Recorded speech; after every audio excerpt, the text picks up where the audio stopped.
I sat at the edge of the white linen-covered table in the sunlit atrium of one of Seattle's trendiest brunch spots, my cappuccino slowly cooling in my hands while my parents and older brother erupted in laughter over something I hadn't heard. The clatter of cutlery and soft jazz humming in the background felt a world away from the fluorescent lights and sterile hallways of the pediatric wing where I'd spent the last 70 hours of my week. But none of that seemed to matter to anyone at this table. Not really.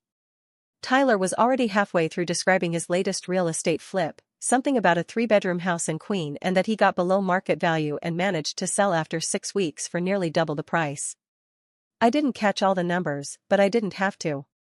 The way Dad beamed at him, nodding like a proud CEO at his star employee, told me more than enough. Mom chimed in right on cue, eyes wide with admiration, one manicured hand resting lightly on Tyler's forearm. "You've always had such a gift for business," she said, voice warm and lilting. "It's not just about money, it's the way you see opportunities other people can't. It's special." I offered a polite smile and took another sip of coffee, though it tasted more bitter than I remembered. "You know," Tyler added, swirling his mimosa lazily, "I'm actually in talks about a commercial property downtown. It's a pretty huge deal. Could be pushing 8 figures. 8 figures?" Dad let out a low whistle. "That's incredible, son." He clapped Tyler on the back like they were the same age, two businessmen sharing war stories over brunch. Tyler soaked it up, leaning back in his chair, his smile all confidence and charm. The conversation flowed like wine, as if I weren't even there. I glanced down at my plate. Eggs Benedict, perfectly poached, untouched. I'd barely had the appetite for food lately, let alone this artificial celebration where I played the understudy to Tyler's leading role. "So, Mom said suddenly, breaking her gaze from Tyler to glance in my direction. "How's the hospital? Still working in the kids' wing?" "Yeah," I said, straightening a little. "I've been on the oncology floor this month. It's been tough. There's a little girl, Sophie, she's 7, and we've been trying to keep her spirits up." "She's..." "Oh," Mom interrupted, her smile soft but dismissive, "you've always had such a big heart. I just don't know how you do that kind of work. It's so emotionally taxing." "Definitely noble," Dad added, not really looking at me. He was wiping his mouth with a napkin. "But I hope you're not letting it wear you down. You should take care of yourself, too." I blinked, a lump forming in my throat that I immediately tried to swallow. "It's not just emotional," I said, trying not to sound defensive. "We've been understaffed for weeks. I've been working back-to-back shifts. Yesterday we lost a little boy to leukemia. His parents were..." "That's heavy," Tyler said quickly, like he was sidestepping a puddle. "Anyway, you guys should come see this condo I'm closing on. The view of the bay is unreal." Dad nodded enthusiastically. "We'd love that. Maybe we could all go next weekend." Are you free?" I hesitated. "I'm scheduled for 3 12-hour shifts this weekend. I can try to switch one, but..."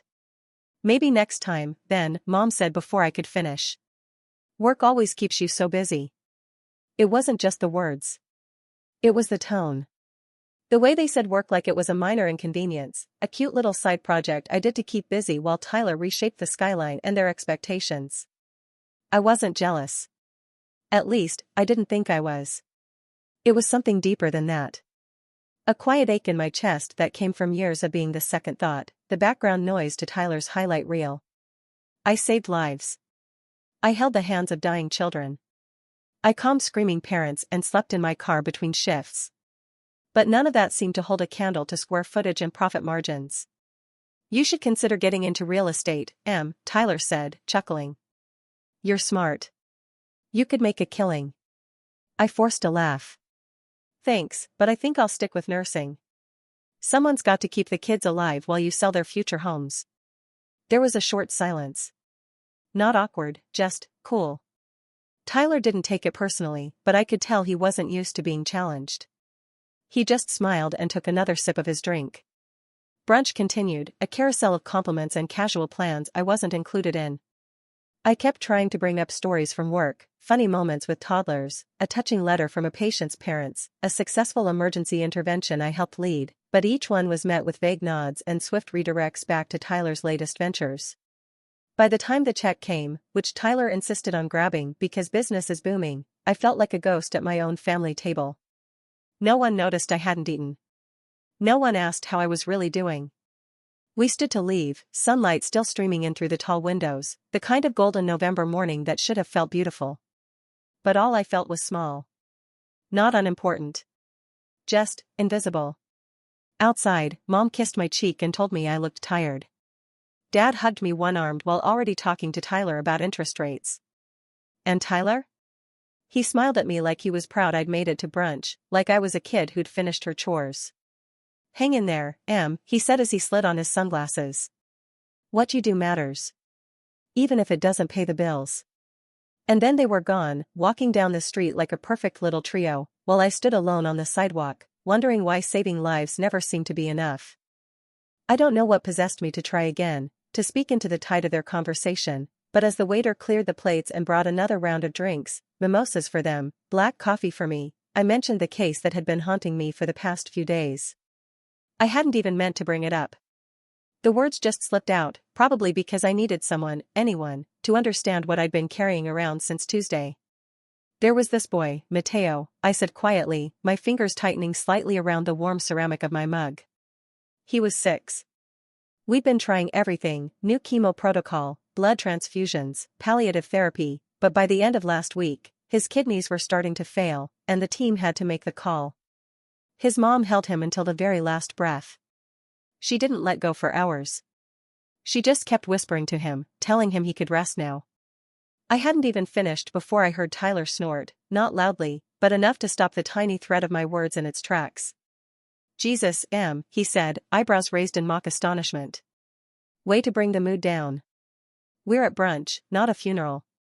I felt my stomach drop, but I forced a breath in, trying not to show how tightly the comment landed. Dad chuckled, shaking his head slightly like I was being overly dramatic, and Mom gave Tyler a playful slap on the wrist, though her eyes were more amused than scolding. I'm just saying, Tyler continued, clearly warming up now that he had their attention. You always talk about these stories like you're a war hero or something. I mean, no offense, but what do nurses even make? Like, 40, 50 grand? The laughter that followed wasn't loud, but it was piercing. A cruel kind of casual. The kind of laughter that doesn't need to be sharp to cut deep. Dad let out a soft oof, like Tyler had hit a funny but harsh truth, and Mom reached for her drink, suppressing a grin behind the rim. I swallowed hard. I didn't answer, not right away. I just stared down at the table, at the small drop of orange juice that had fallen onto the white tablecloth and was spreading slowly outward, staining the pristine fabric like something alive. More than that, I finally said, my voice quiet but steady. And it's not just about the money. Tyler rolled his eyes. Of course not. You're in it for the passion, right? The calling. Meanwhile, people like me are over here working our asses off to pay 6-figure taxes. He said it like he'd earned every dollar with the sweat of his brow, like he wasn't flipping properties and cashing in on market trends. He said it like I was naive, idealistic, stuck in some martyr fantasy while he lived in the real world.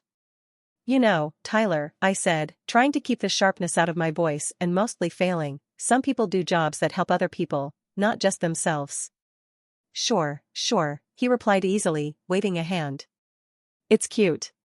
Seriously. The Florence Nightingale thing. I respect it. Cute. He called what I do cute. Mom leaned in then, trying to shift the tone. Emily, sweetie, don't get defensive. You know how proud we are of your compassion. It's just different from what Tyler does. He's building something big. Long-term. I stared at her, stunned. As if what I did wasn't long-term. As if fighting to keep a child alive didn't have ripple effects that would last lifetimes. As if being present for the most vulnerable moments of human life, birth, sickness, death, was somehow less meaningful than a skyline with his name behind it. Dad jumped in too, laughing softly, his tone light but unmistakably patronizing. And hey, at least your job's secure. There's always going to be sick people, right? It felt like a joke. Like I was the punchline. All of it, my sleepless nights, the blood on my scrubs, the moments I held a mother upright after her son flatlined, they reduced it to something quaint. A side note. A footnote in the family conversation.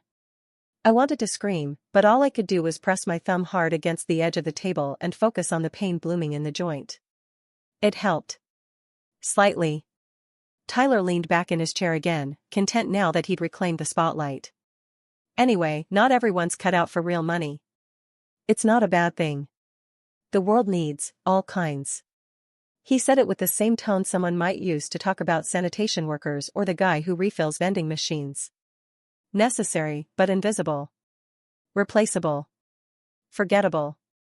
I sat perfectly still, watching the light shift on the table, feeling the heat of humiliation rise up the back of my neck. It wasn't the first time they'd done this. It probably wouldn't be the last. I should have known better than to open up.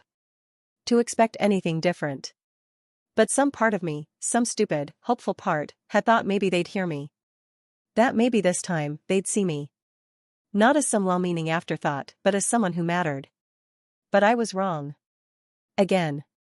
The conversation had drifted into lighter topics by the time the check was paid and the remnants of brunch, syrup-streaked plates and lipstick-smudged glasses, were being cleared away.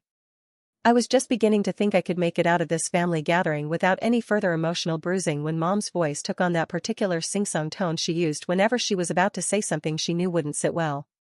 I looked up just in time to catch the quick, conspiratorial glance she shared with Dad, like they were mentally rehearsing the pitch they'd already decided on long before today.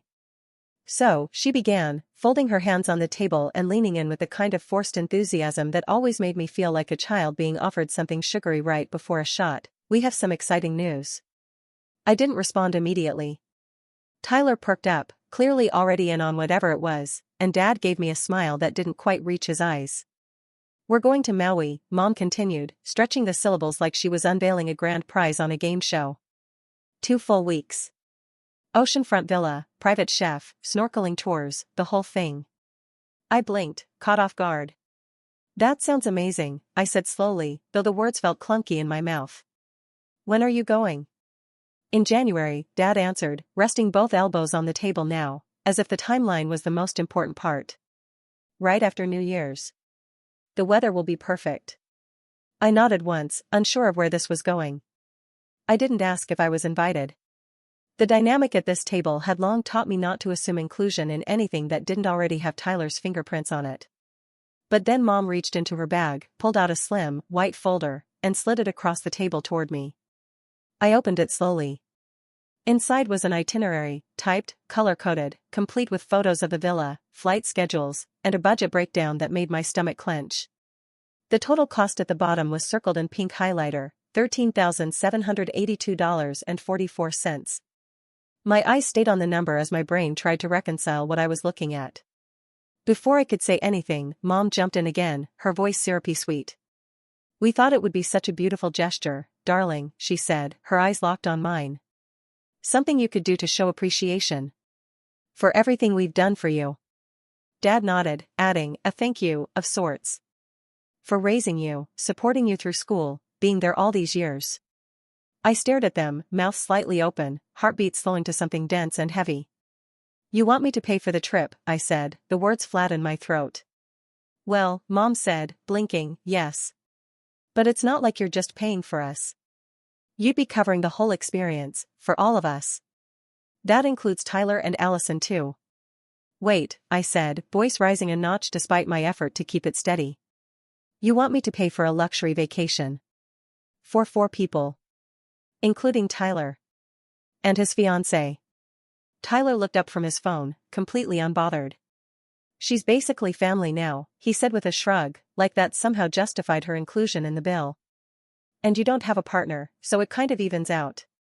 I don't have a partner, I repeated, still trying to process the sheer absurdity of what I was hearing, so I should pay $14,000 to take you all on a vacation? Dad leaned in, all calm and condescending. Sweetheart, you've been so responsible with your money. You're always talking about your savings. And this would be such a meaningful way to use it, investing in family memories. Meaningful. Like the 12-hour night shifts I worked to save that money weren't meaningful.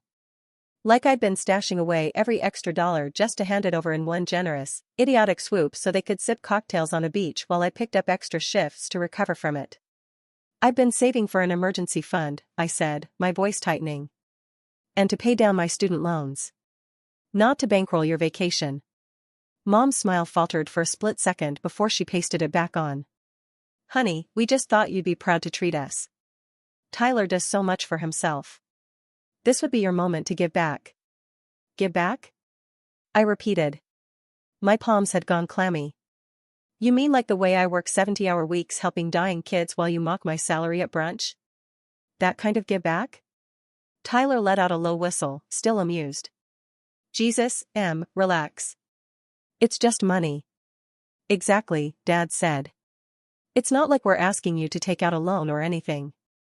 You already have the money, don't you? I stood up.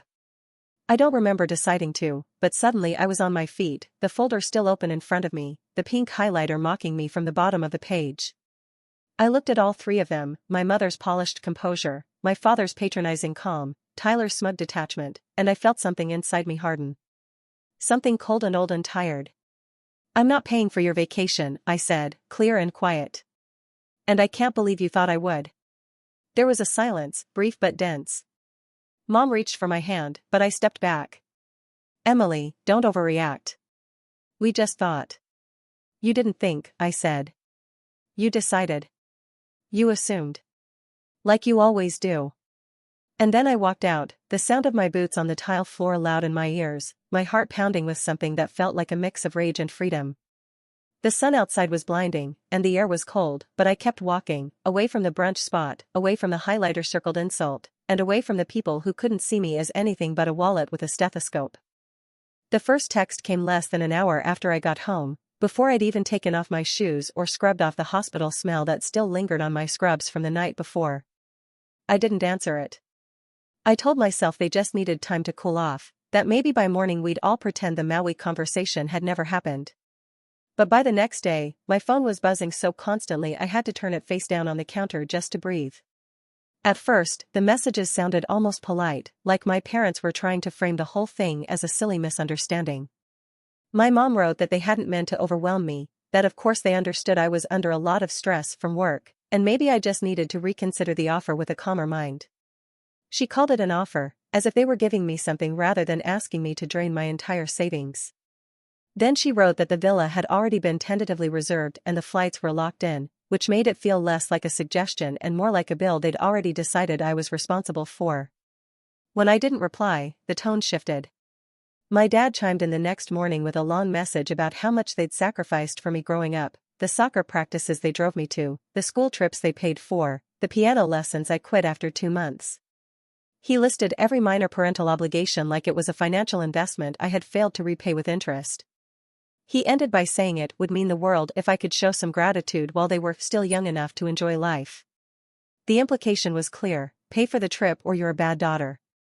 I stared at the screen for a long time before locking my phone again.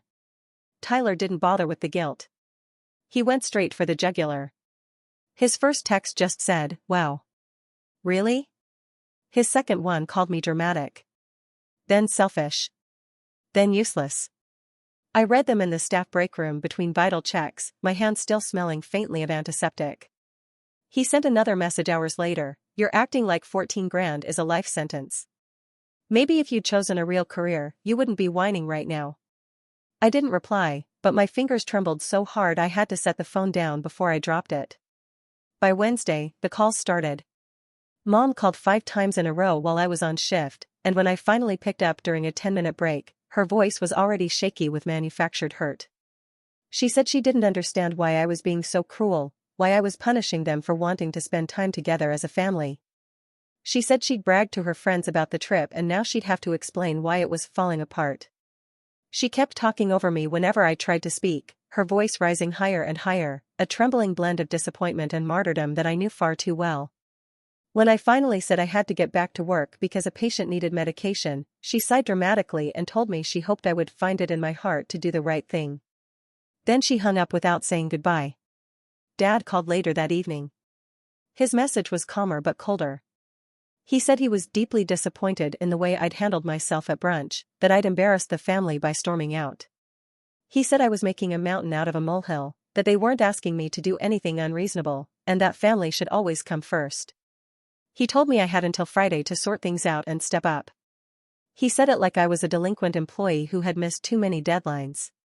When the call ended, I just sat on my couch staring at the dark TV screen, feeling the pressure build in my chest until it hurt to breathe. Thursday was worse. My phone vibrated through report, through medication rounds, through a code blue that left the entire team shaken. At one point I thought about asking one of the other nurses to hide my phone for me because every buzz made me jolt like I'd been shocked. I finally turned it off after Tyler sent a voice message that I accidentally played on speaker. His voice crackled through the tiny speaker, loud enough for the nurses charting nearby to hear the words, "You're honestly pathetic, Em. One tiny thing for the family, and you act like we're asking for your kidney. No wonder no one takes you seriously."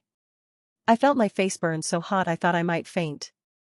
I turned the phone off immediately and shoved it into the bottom of my bag, as far out of sight as possible. But the words kept echoing anyway, bouncing around my skull until even my own thoughts felt poisoned by them. When I finally turned my phone back on that night, I had 13 missed calls. 7 voicemails. 23 texts. The last few were from both of my parents, typed in short, clipped sentences. "We need an answer. You cannot avoid this. You owe us.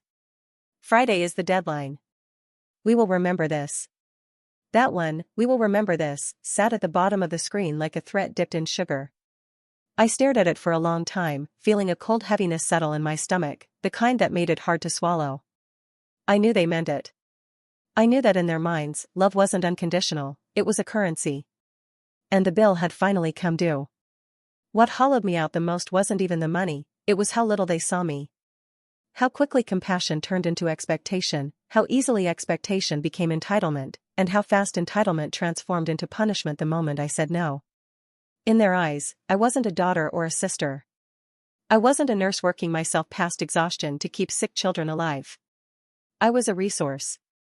A card in their financial deck. A vault they believed they had the right to open. And now they were telling me I had until Friday to pay up, or lose whatever place I still had in their version of a family. Friday began like most days on the pediatric floor, quiet in the way that only hospitals can be before the day unravels. I was running on maybe 4 hours of sleep, a lukewarm coffee, and the persistent echo of my parents' voices in my head. Even with my phone tucked deep in my locker, I could still feel the weight of the texts, the voicemails, the invisible ticking clock behind every step I took, reminding me that by sundown, I was expected to betray my own dignity in the name of loyalty. I pushed all of it aside as best I could and threw myself into work. Around 9:30, I was called into room 217, where an 8-year-old boy named Caleb had taken a sudden turn. He was a pneumonia case, admitted earlier in the week, recovering well until that morning when his oxygen levels began to nosedive without warning. I was the first one in the room. His little face was flushed, drenched in sweat, his chest rising and falling in shallow, rapid gasps. The monitor next to his bed began to screech as his O2 saturation plunged. His mother stood beside the bed, frozen in panic, her hands trembling and her mouth moving soundlessly as she tried to speak. I called for backup while simultaneously adjusting his oxygen, elevating his head, checking his 4 lines, speaking to him in the calmest voice I could manage despite the adrenaline pounding in my ears. His eyes were wide with fear, and he was crying in short, stuttered breaths. I took his hand, small, sticky, shaking, and promised him that we were going to help him breathe again. The respiratory therapist arrived moments later, followed by the attending, and within minutes we had him stabilized. Nebulizers. 4 steroids. Careful suctioning. Everything we could throw at it without moving him to the ICU. It was close. Too close. After the crisis passed and Caleb had finally drifted off to sleep, his chest rising more easily now under the rhythmic hum of the oxygen flow, his mother grabbed my arm with both hands. She was crying openly, her mascara smudged, her voice thick with disbelief and gratitude.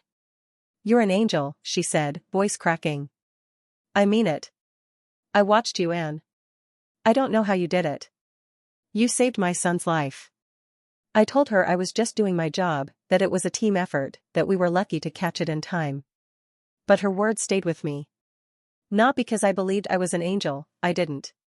I was tired, overwhelmed, emotionally bruised from days of silent abuse from the people who claimed to love me.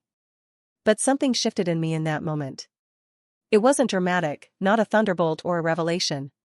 It was quiet, but solid. A realization that crept in through the cracks my family had left behind. This, Caleb, his mother, the work I had just done, this was my worth. Not a villa in Maui. Not a $14,000 receipt for a vacation I wasn't even invited to enjoy. Not the approval of a brother who couldn't see past his own wallet, or the validation of parents who thought love was something owed rather than given. In that moment, I knew exactly who I was. I wasn't just a nurse. I was his nurse. Her comfort. A protector. A professional. A person whose actions had measurable, life-changing impact. That mattered. That mattered more than any beachside brunch or ocean view suite ever could. Hours later, during a break between med passes, I sat alone in the staff lounge. My hands were still a little shaky, not from stress but from the strange calm that follows crisis. I unlocked my phone for the first time all day. The screen lit up with a flood of new messages. More guilt, more pressure, more angry punctuation marks masquerading as concern. And then, as if on autopilot, I opened my banking app and hovered over the transfer option. I had the money. Barely. But I had it.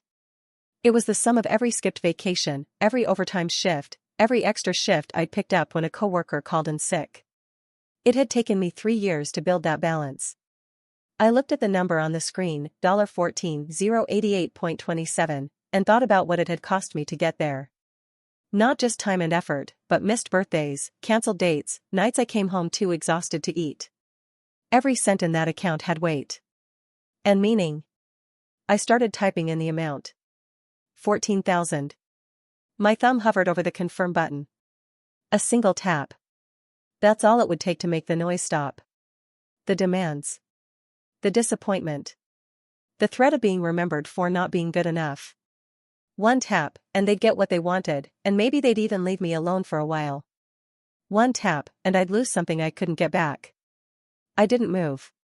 My thumb just hovered there, slightly trembling, the screen beginning to dim as the phone prepared to go to sleep.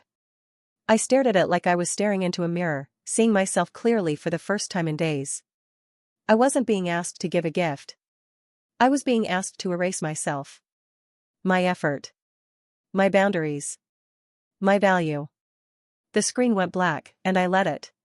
I placed the phone face down on the table, folded my hands in my lap, and exhaled. Not a dramatic breath, just a real one. Steady. Measured. Full of something I hadn't felt in a long time, control. They wanted another brunch.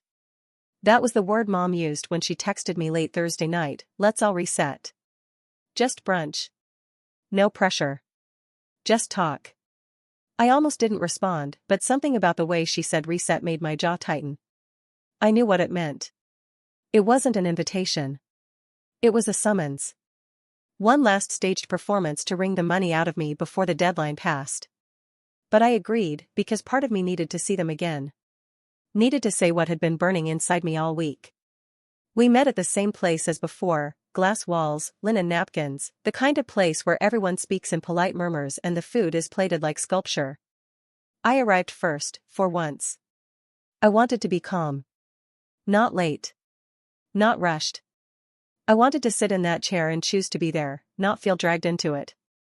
They arrived exactly on time.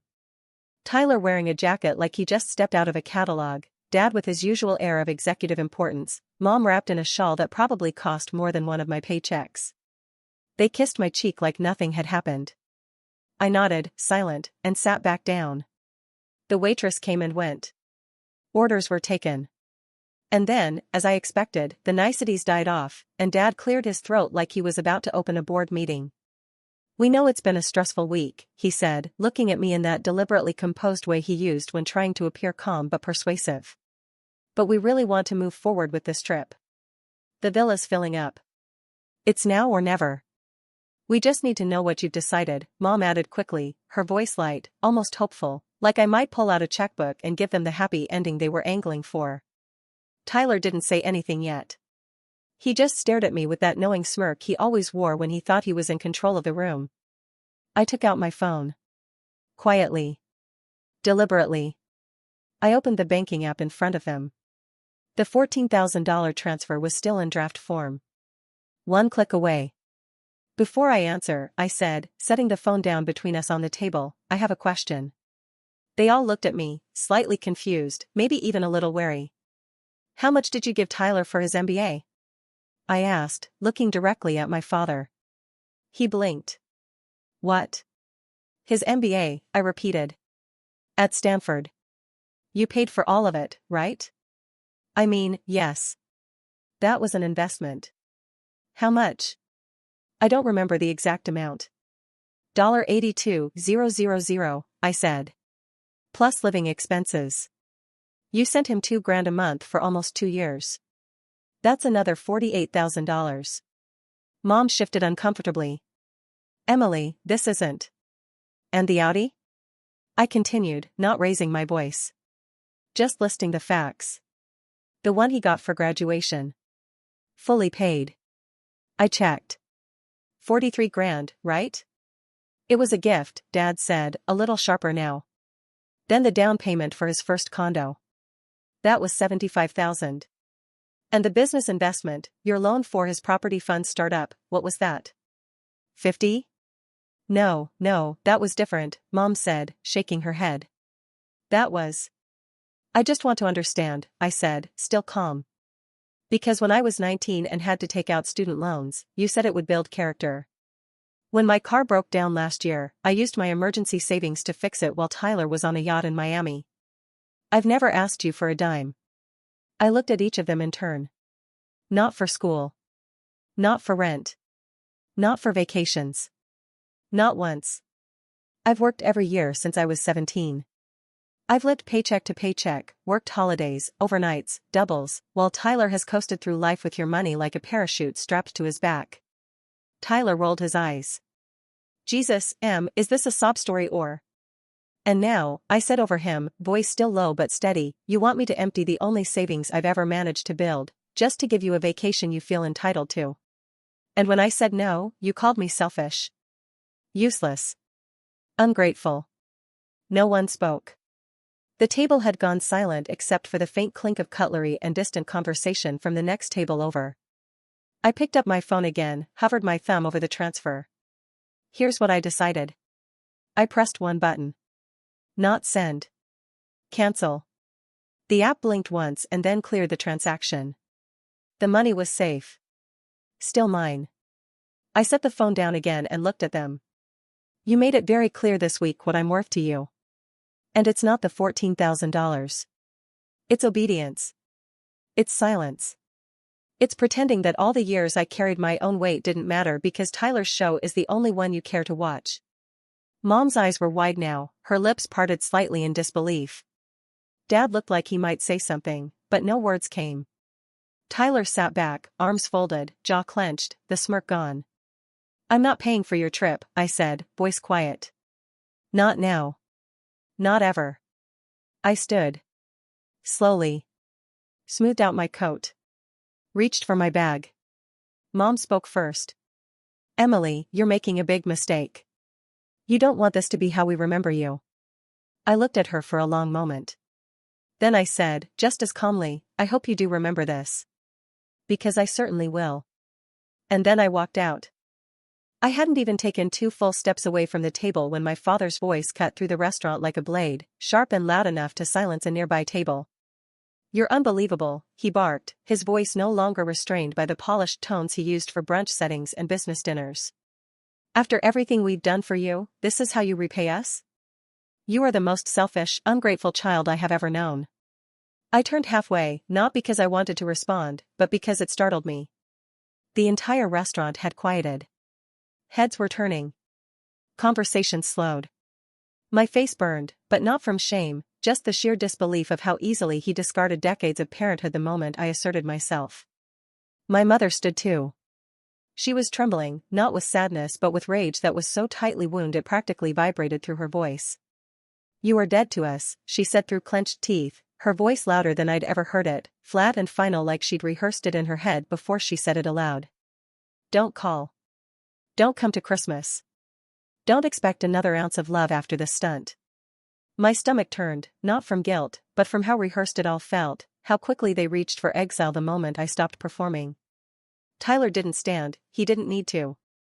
He just leaned back in his chair and let out a loud, cruel laugh, one that rang through the dining room like a punchline to a joke I didn't know I was part of.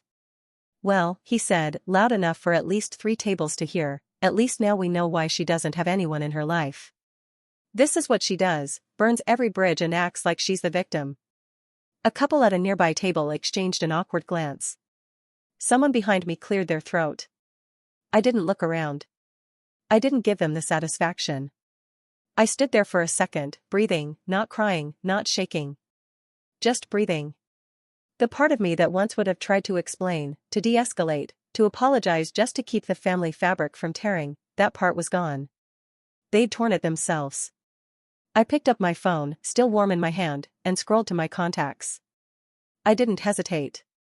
I blocked Tyler first, then my mother, then my father. One by one. Quick taps. Final. Silent. Clean. When the last one disappeared from my screen, I finally slid the phone into my bag and walked toward the exit without looking back. I could still feel the eyes on me as I passed the tables, could still hear the low hum of awkward murmurs behind me, but it didn't matter. The farther I walked, the lighter I felt, as if every footstep was shedding weight I'd been dragging behind me for years. When I stepped outside, the air hit me like a baptism, cold, fresh, real. I stood there for a moment, under a pale gray Seattle sky, and let it wash over me. The silence was beautiful. No texts. No calls. No threats disguised as guilt. For the first time in my life, I felt free. Not because I'd won, not because I'd said the perfect thing, but because I had chosen myself, and I didn't need their permission to do it. It took a few weeks for the silence to fully settle, to become something more than just a temporary absence.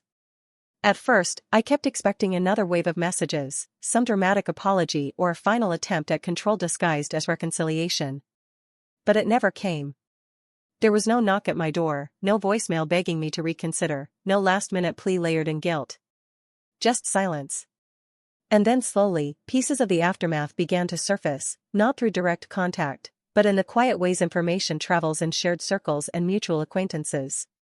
I found out about the Hawaii trip from someone at work, oddly enough, a nurse whose cousin worked in the same real estate office as my brother's fiancée. She mentioned it casually over lunch one day, assuming I already knew. "Crazy about your brother canceling the Maui trip," she said, not even looking up from her salad. I froze for a moment before answering, trying not to give anything away. "Yeah," I said quietly. "Crazy." It turned out there had never been a full payment made.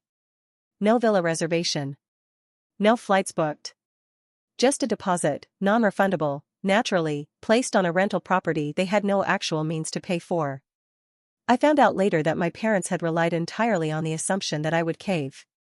That I would fold the way I always had, nodding and smiling, letting them call it a gift while quietly bleeding myself dry to prove I was good enough. They had no backup plan. They didn't even ask Tyler to pitch in until after I said no. When they did, he declined. Flatly. Repeatedly. He told them he was diversifying his assets and couldn't afford a personal expense like that right now. That's what he said about a $14,000 trip after buying a Rolex and flying private to a golf tournament 2 states away. He didn't offer to split it.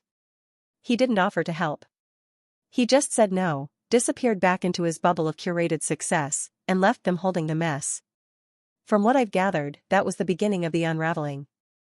Without me to lean on financially or emotionally, and with their golden boy suddenly unwilling to deliver the returns they'd banked on, everything started to fall apart. The credit cards they'd maxed out assuming reimbursement would be immediate.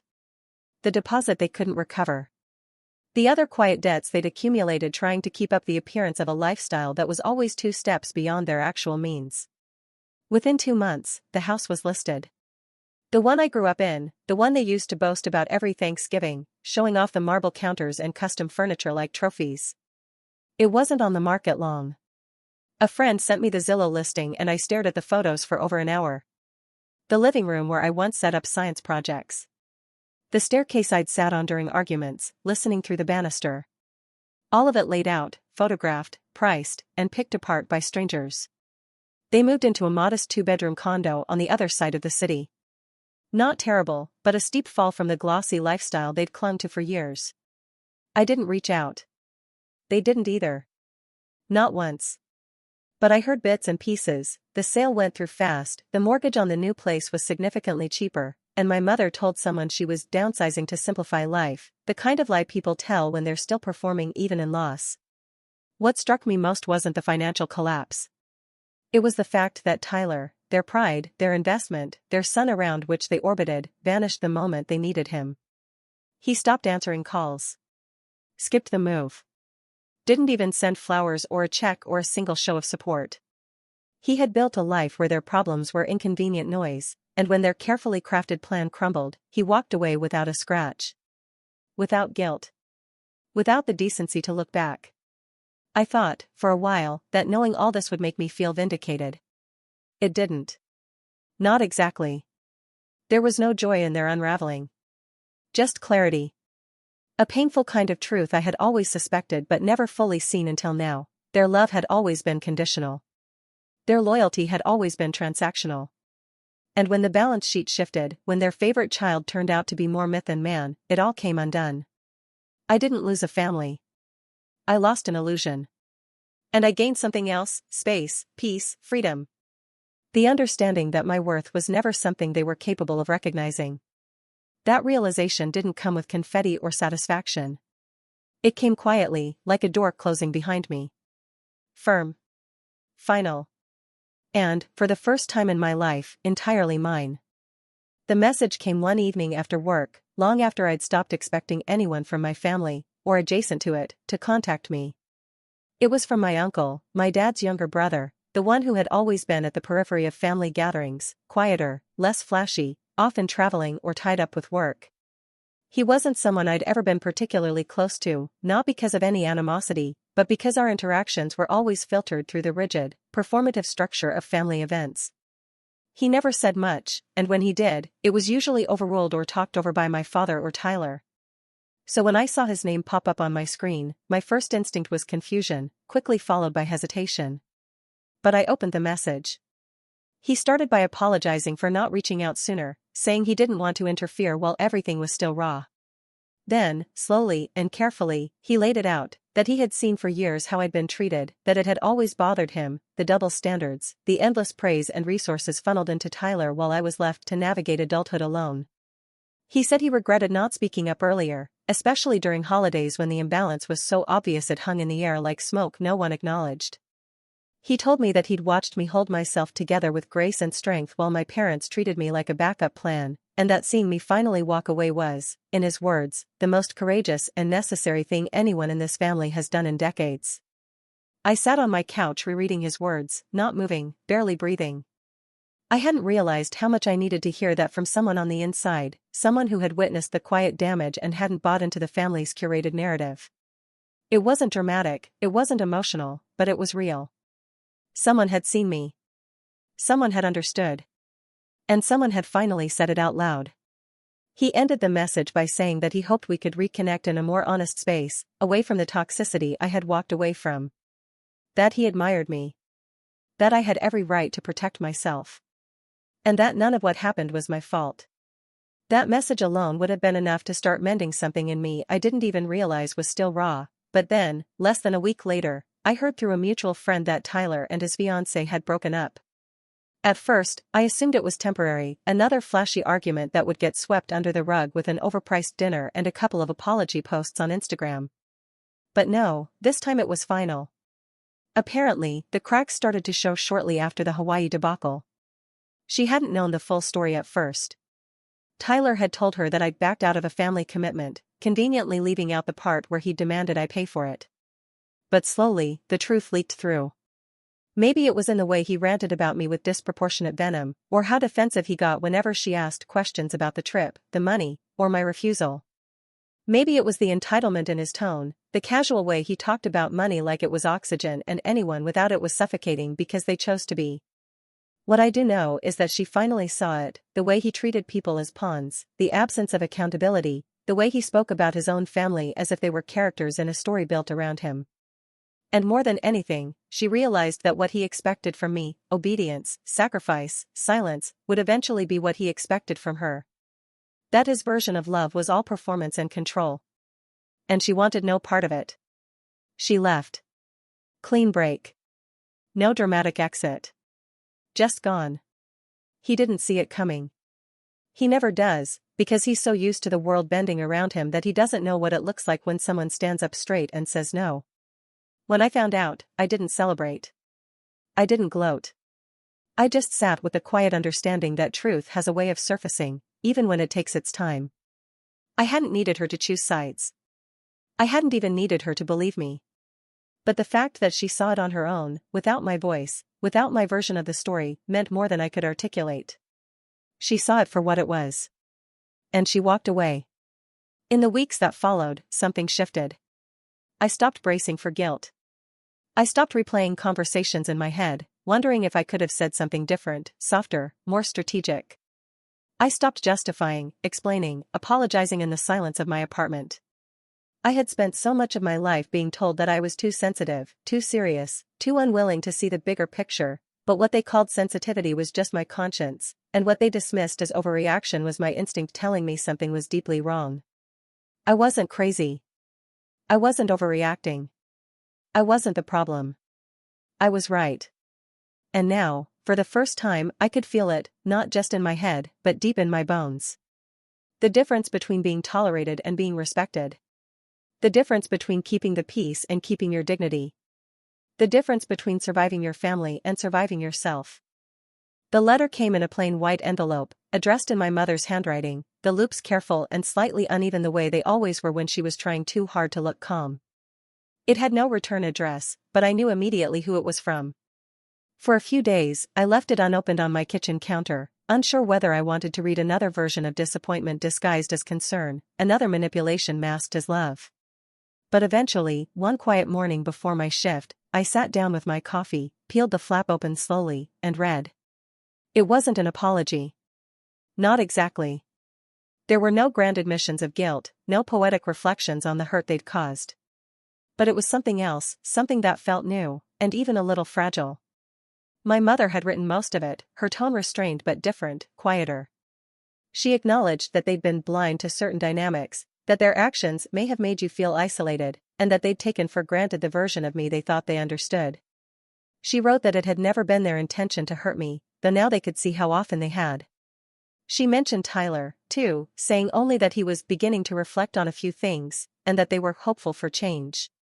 There was no self-pity, no blame passed around like a hot stone. Just a few pages of tentative honesty, stitched with discomfort, but grounded in something resembling humility. Near the end, she wrote, "If you're ever ready, we'd like to see you again. No expectations. Just brunch." I read the letter twice. Then a third time. And for the first time in a long while, I didn't feel my stomach twist with defensiveness. I didn't feel the urge to scream or cry or shut down. I just felt still. Like I was standing at the edge of something uncertain, but no longer alone. A week later, I replied. Not with a letter, but with a short, direct message, "I'll come to brunch. But there are boundaries now. We don't talk about money. We don't compare careers. We don't dig into the past unless it's to make peace, not reopen wounds. I decide when and if I share. If any of that's a problem, we don't meet." They agreed. Not with fanfare, just with a quiet, understood. "We'll see you Sunday." We met at a different restaurant this time, smaller, less performative, tucked into a quieter part of town. I arrived expecting awkwardness, maybe even silence, but what I found was something softer. My parents didn't try to overcompensate. They didn't fill the space with empty praise or forced smiles. They just sat with me. We ordered. We talked carefully. There were long pauses, moments when someone reached for the wrong word and had to pull back. But no one flinched. No one pushed. Somewhere in the middle of the meal, my father mentioned, in a quiet voice, that they had started volunteering at a children's hospital twice a month. They were in the family support wing, handing out snacks, running errands, helping with waiting room logistics. "It's not much," he said, "but we thought maybe we should understand the kind of place where you spend so much of your life." My mother added that it was harder than she thought, even the small tasks.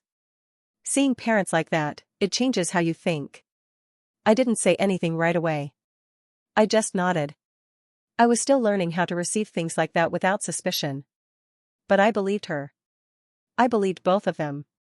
Not because they said it perfectly, but because for the first time, they were trying to see me in my world, not just dragging me into theirs. Tyler didn't come. I hadn't expected him to.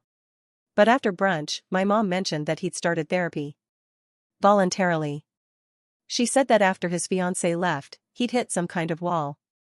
That he wasn't talking much yet, but he was listening. That maybe, finally, he was beginning to see the cracks in the image he'd been propped up to maintain. I didn't respond. I wasn't ready to process that yet. But I walked away from that brunch lighter than I had expected. Not healed. Not fixed. Just open.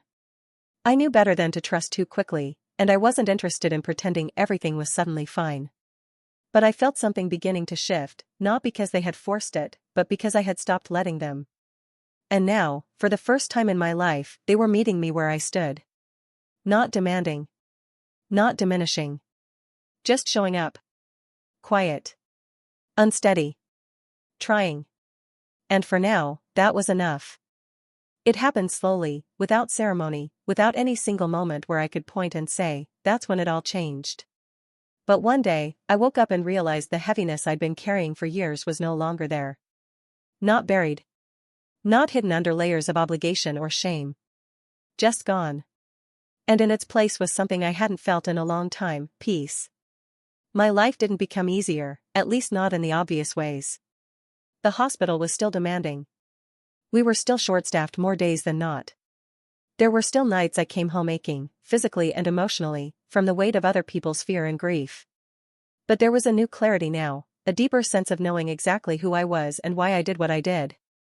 I no longer needed validation from people who didn't understand the worth of quiet resilience, of hands held through pain, of steady voices in moments of chaos. My patients became my daily reminders that purpose mattered more than performance. A toddler clinging to a worn-out blanket during enforced stick.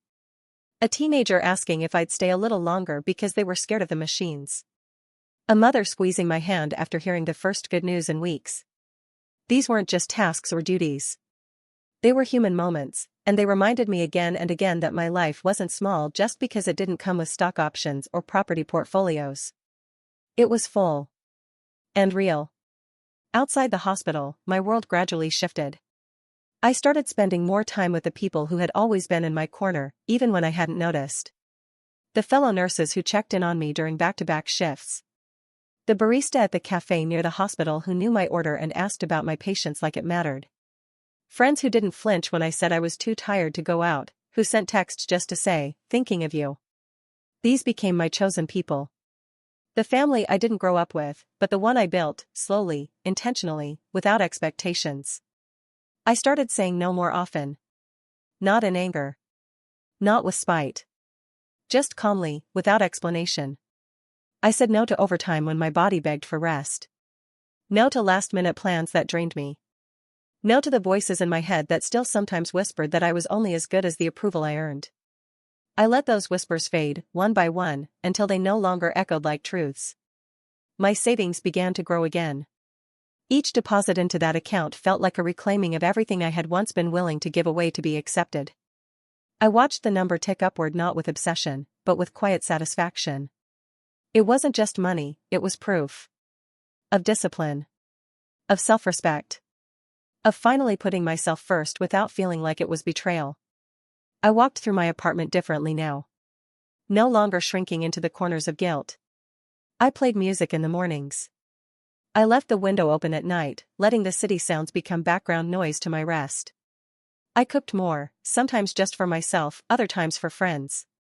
I hung photos, not of my childhood, but of my patients' drawings, of hikes with coworkers, of birthdays I spent surrounded by people who knew me without expectation. The guilt that had once sat in my chest like an anchor no longer lived there. I didn't owe anyone my silence. I didn't owe anyone my savings, my presence, or my peace. The decisions I'd made, to walk away, to choose myself, to draw lines that were never there before, weren't mistakes. They were survival. And now, they were the foundation of something new. I built a life I no longer needed to justify. Not flashy. Not perfect. But deeply mine. And in every quiet moment, in the beeping of monitors, in the laughter between nurses on a long shift, in the stillness of an evening spent alone but not lonely, I felt it. Freedom. There was no satisfaction in watching it fall apart, not in the way I used to imagine when I was younger and still believed that justice meant dramatic endings and public reckonings. What happened to my parents didn't arrive with flames or shouting or some grand apology. It came slowly, with quiet unraveling, like a house with a broken foundation, collapsing one floor at a time while they kept trying to decorate the windows. They spent years trying to maintain an image that never quite matched the reality, clinging to the illusion that Tyler was the future and I was the mistake, that he was the asset and I was the expense. They poured everything they had, money, pride, identity, into building him up, ignoring the growing cracks until one day they had nothing left to give. When the market shifted, when a few bad investments finally caught up with them, they didn't adjust. They doubled down. They refinanced, borrowed, pretended. They spent more time performing success than securing it. And Tyler? He was long gone. The day their leverage vanished, so did he. He stopped answering calls, then texts. He moved cities, started fresh, detached himself like a corporate rebrand. He didn't offer to help when the condo went underwater. He didn't call when my father had to sell his car or when my mother quietly admitted to a friend that she was rationing groceries. He didn't look back. It was me they turned to. The daughter who had been too emotional, too serious, too modest. The one who didn't dream big like her brother. The one who never asked for anything until she was expected to give everything. When they reached out, they didn't even know how to ask. There was no demand this time. No entitlement. Just exhaustion. My father's voice on the phone sounded smaller than I'd ever heard it, all the sharp edges dulled by consequence. My mother, once so composed and immaculate, struggled to explain the gaps in their bills without crying. They didn't ask me for money at first. They just needed someone to talk to. Someone who didn't pretend things were fine. I didn't rush in with a check. I didn't drop everything to save them. I listened. I kept my distance. I asked questions they'd never heard from me before. What are your options? Have you spoken to anyone about restructuring debt? What about part-time work? What are you willing to do, really do, to fix this? I didn't rescue them. I didn't fix it for them. I made them face what they had created. But I didn't abandon them either. And that's what stung the most, I think. Not that they lost the house or the money or even their favorite child. But that the daughter they dismissed for years, the one they had labeled difficult, dramatic, disappointing, was the only one left who was still there. Not because I needed their approval, not because I wanted revenge, but because I had already done the work they never had. I had learned how to choose myself without erasing others. I had built a life that didn't depend on anyone else's recognition. I had grown roots that didn't need their water. I helped them, eventually. Quietly. On my terms. I helped them understand budgeting. I pointed them toward resources. I connected them with someone who could help with the legal side of their financial cleanup. I didn't throw money at the problem, I offered structure. Boundaries. Respect, the kind that doesn't come from pity but from truth. And they finally gave it back. The real revenge wasn't in watching them lose. It was in watching myself win, on my own terms. Not by crushing them, not by throwing their failures in their faces, but by refusing to collapse the way they had. By standing tall when everything in my past had been designed to make me feel small. By becoming someone they could no longer ignore, not because I demanded attention, but because I no longer needed it. They lost everything trying to preserve an image. I found everything by letting mine go. And in the end, the daughter they tried to humble with silence, with pressure, with guilt, became the only one who didn't walk away. That was my revenge. I chose myself. And then, when I didn't have to, I chose to help. But I never stopped choosing myself first.